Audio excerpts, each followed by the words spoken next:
और इस वक्त बुलेटिन की शुरुआत कर रहे हैं इन तस्वीरों के साथ। ये महाराष्ट्र के ठाणे की तस्वीरें हैं। इन तस्वीरों में आप एक शख्स को, एक महिला पुलिसकर्मी पर चांटे बरसाते देख रहे हैं। मुंबई से सटे ठाणे में शिवसेना का ये नेता है जो सरेआम एक महिला ट्रैफिक पुलिस की पिटाई कर रहा है। गुरुवार सुबह की इस घटना में ठाणे हाईवे पर तैनात इस महिला सिपाही ने शिवसेना नेता शशिकांत कालगुडे को गाड़ी चलाते वक्त फोन पर बात करने से रोका। शिवसेना के इस नेता को उसकी ये बात नागवार गुजरी। पहले तो वो गाड़ी लेकर भागने लगा, लेकिन जब वो बहादुर सिपाही उसकी गाड़ी के सामने खड़ी हो गई तो उसका गुस्सा 7वें आसमान पर जा पहुंचा। जब महिला कांस्टेबल ने नेता से ड्राइविंग लाइसेंस मांगा तो आरोप है कि उसने पहले तो भद्दी गालियां दी और फिर उसके बाद गाड़ी से उतरकर तस्वीरों में जैसा दिख रहा है इस महिला पुलिसकर्मी पर हमला बोल दिया। तस्वीरों में आप साफ तौर पर देख सकते हैं किस तरह से सत्ता के नशे में चूर ये नेता एक महिला सिपाही को लगातार मार रहा है। बाद में वहां से गुजर रहे एक वकील ने महिला सिपाही की मदद की और इस नेता को पकड़कर पुलिस स्टेशन ले जाया गया, जहां उसे गिरफ्तार कर लिया गया। मेरे सहयोगी दिनेश आपको ज्यादा जानकारी देंगे। दिनेश, इस वक्त क्या स्थिति है? क्या ये शख्स गिरफ्तार हो चुका है और शिवसेना ने इस पर कुछ कहा है? देखिए, इस शख्स को गिरफ्तार कर लिया गया है और वारदात के वक्त जब मार रहा था ये इस महिला कांस्टेबल, तभी महिला के कांस्टेबल के नाक से खून निकलने लगा था। फिलहाल महिला का इलाज चल रहा है। शिवसेना का इस पूरी घटना पर कहना है कि उनका इस व्यक्ति के साथ कोई संबंध नहीं, शिवसेना के साथ कोई संबंध नहीं है। लेकिन जो स्थानीय हमारे सूत्र ये बता रहे कि शिवसेना का वहां का थाने इलाके का शाखा प्रमुख है। तो अब इस घटना के बाद शिवसेना हाथ झटकने की कोशिश करे, लेकिन ये साफ है ये शिवसेना का ही नेता है। अब किसी तरह से शिवसेना अपने आप को बचाने की कोशिश इस पूरे मामले में कर रही है। कहा यह भी जा रहा है कि शायद इस शख्स पर कार्रवाई भी हो सकती है। जी, किस तरह की कार्रवाई होगी और अभी ये शख्स कहां पर है? यानी पुलिस की गिरफ्त में है, इससे पूछताछ हो रही है या जमानत की तैयारी, क्या चल रहा है इस वक्त?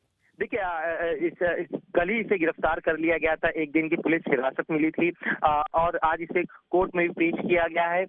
इस शख्स को लेकर पुलिस का कहना है कि क्या इसके पहले भी पुलिस इस बात की जांच करी, क्या इसके पहले भी इसने किस तरह की वारदात को अंजाम दिया है। क्योंकि जितनी गुंडई से इसने एक महिला पुलिस कांस्टेबल पर हाथ उठाया, तो इससे न सिर्फ ये नजर आता है कि सत्ता का नशे में कितना चूर था, बल्कि पुलिस को यह भी कहना है कि शायद अन्य किसी क्रिमिनल एक्टिविटीज में भी ये शामिल हो सकता है। तो इन तमाम पहलुओं की जांच फिलहाल पुलिस कर रही है।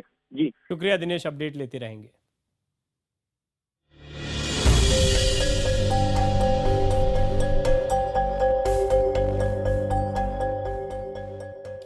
बाईस तारीख को सोनीपत के मूर्थल में क्या हुआ था? हर कोई मूर्थल का सच जानना चाहता है, लेकिन जांच पूरी होने से पहले ही पुलिस मूर्थल में गैंगरेप की घटना से इनकार कर रही है।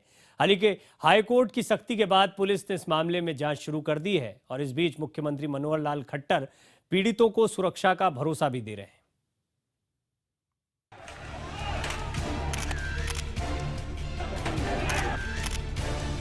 13 दिनों तक जाट आरक्षण की आग में हरियाणा जलता रहा। आरक्षण के नाम पर हरियाणा के 9 शहरों में लूटपाट, तोड़फोड़, आगजनी और हिंसा को अंजाम दिया गया। प्रदर्शनकारी बेरोक टोक के तांडव मचाते रहे और पुलिस हाथ पर हाथ धरे तमाशा देखती रही। इसी बीच कुछ ऐसी तस्वीरें आईं जिनको देखकर सवाल उठ रहे हैं कि क्या दंगों के दौरान 22 और 23 फरवरी की रात मूर्थल में दरिंदगी हुई थी। दरअसल सोनीपत के मूर्थल में सुखदेव ढाबे के पास जगह जगह महिलाओं के फटे कपड़े मिले। पास में कई जली हुई गाड़ियां मिली।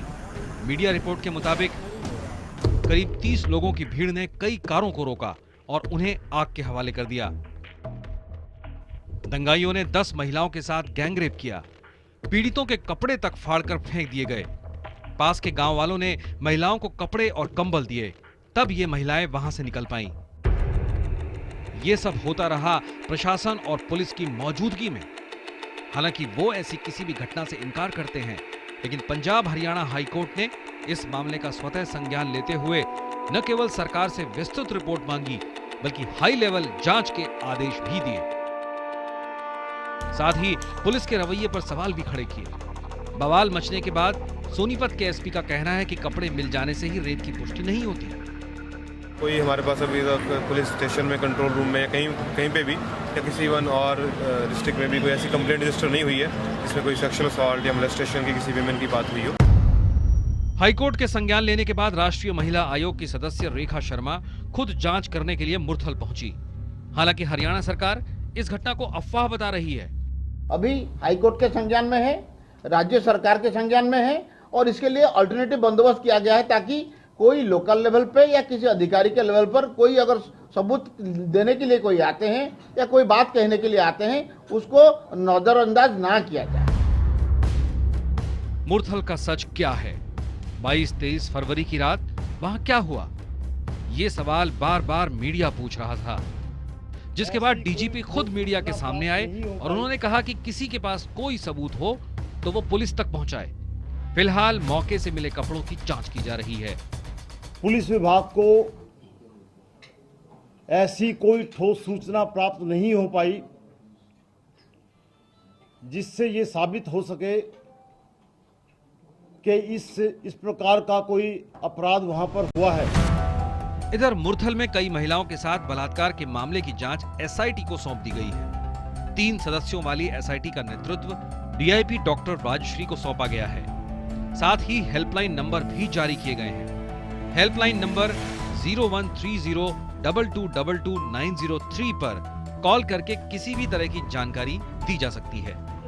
ये नंबर 3 महिला पुलिस अफसरों के पास रहेगा और तीनों महिलाएं सोनीपत में ही तैनात रहेंगी। किसी के पास कोई सूचना, कोई ऑडियो क्लिप, कोई वीडियो क्लिप, कोई भी एविडेंस अगर किसी भी इस प्रकार के अपराधों के बारे में अवेलेबल है तो इस कमेटी के किसी भी मेंबर को आप फोन कर सकते हैं या अपनी कन्वीनियंस पे कहीं भी लोकल पुलिस को भी फोन कर सकते हैं। सवाल ये कि अगर मुरथल में गैंगरेप जैसी कोई घटना नहीं हुई तो फिर महिलाओं के कपड़े वहां पहुंचे कैसे? इस मामले में मानवाधिकार वकील उत्सव बैंस ने हाईकोर्ट में याचिका लगाई है कि उन्हें मुरथल का पूरा सच पता है और वो ये सच अदालत को बताना चाहते हैं। इस मामले में अगली सुनवाई 29 फरवरी को है। जब ये 10 महिलाओं के साथ बलात्कार हो रहा था तो डीएसपी मौके पे इनको छोड़ के भाग गए, तो पुलिस को पता ये हुआ था।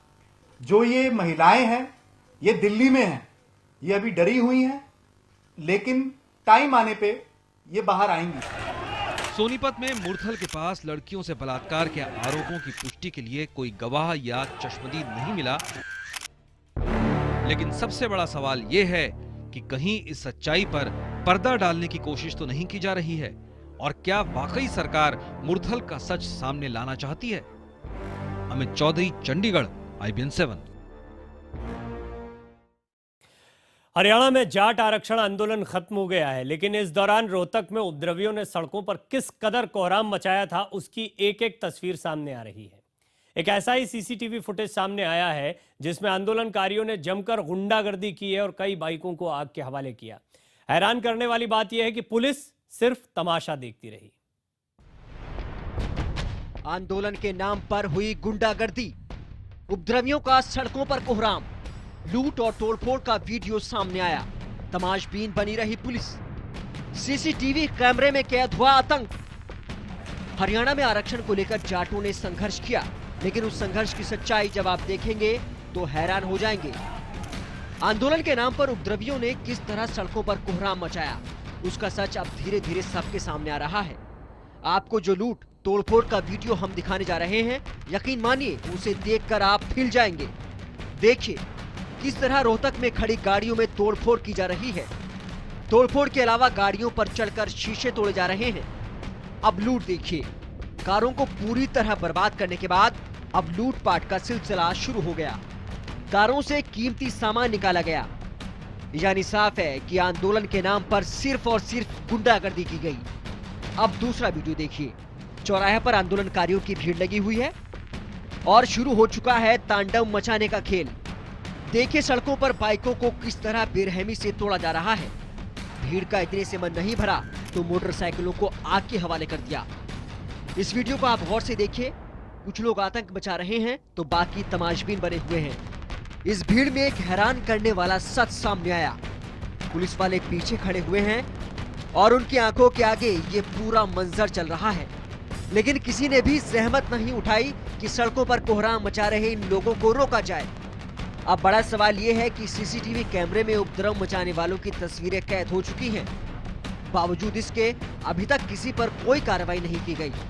जब हंगामा हुआ तो पुलिस तमाशबीन बनी रही और अब आंदोलन का काला सच सबके सामने आ रहा है तो हरियाणा सरकार खामोश है। Bureau report, Rohtak, IBN 7।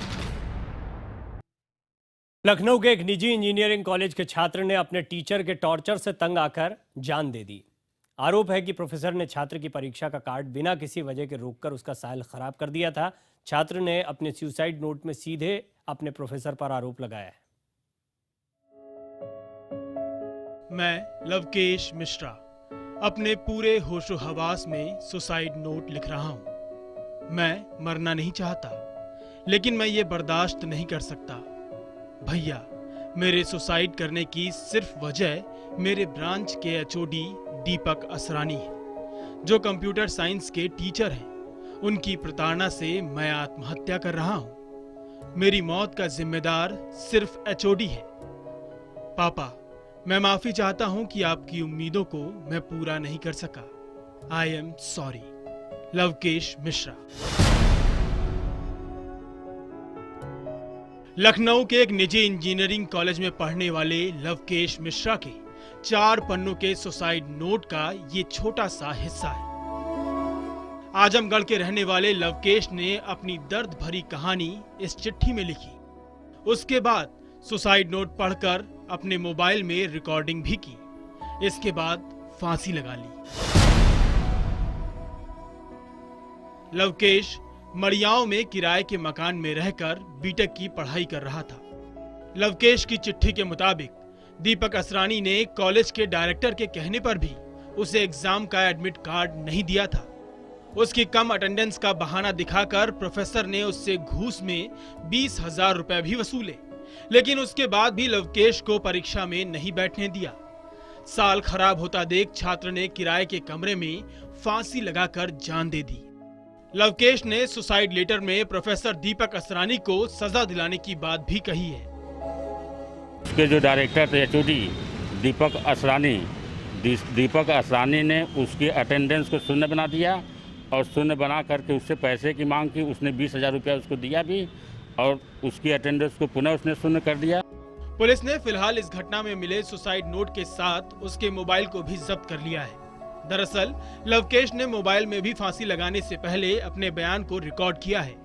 छात्र के सुसाइड नोट के आधार पर आरोपी प्रोफेसर को गिरफ्तार कर लिया गया है। शलभ मणि त्रिपाठी, लखनऊ, IBN 7।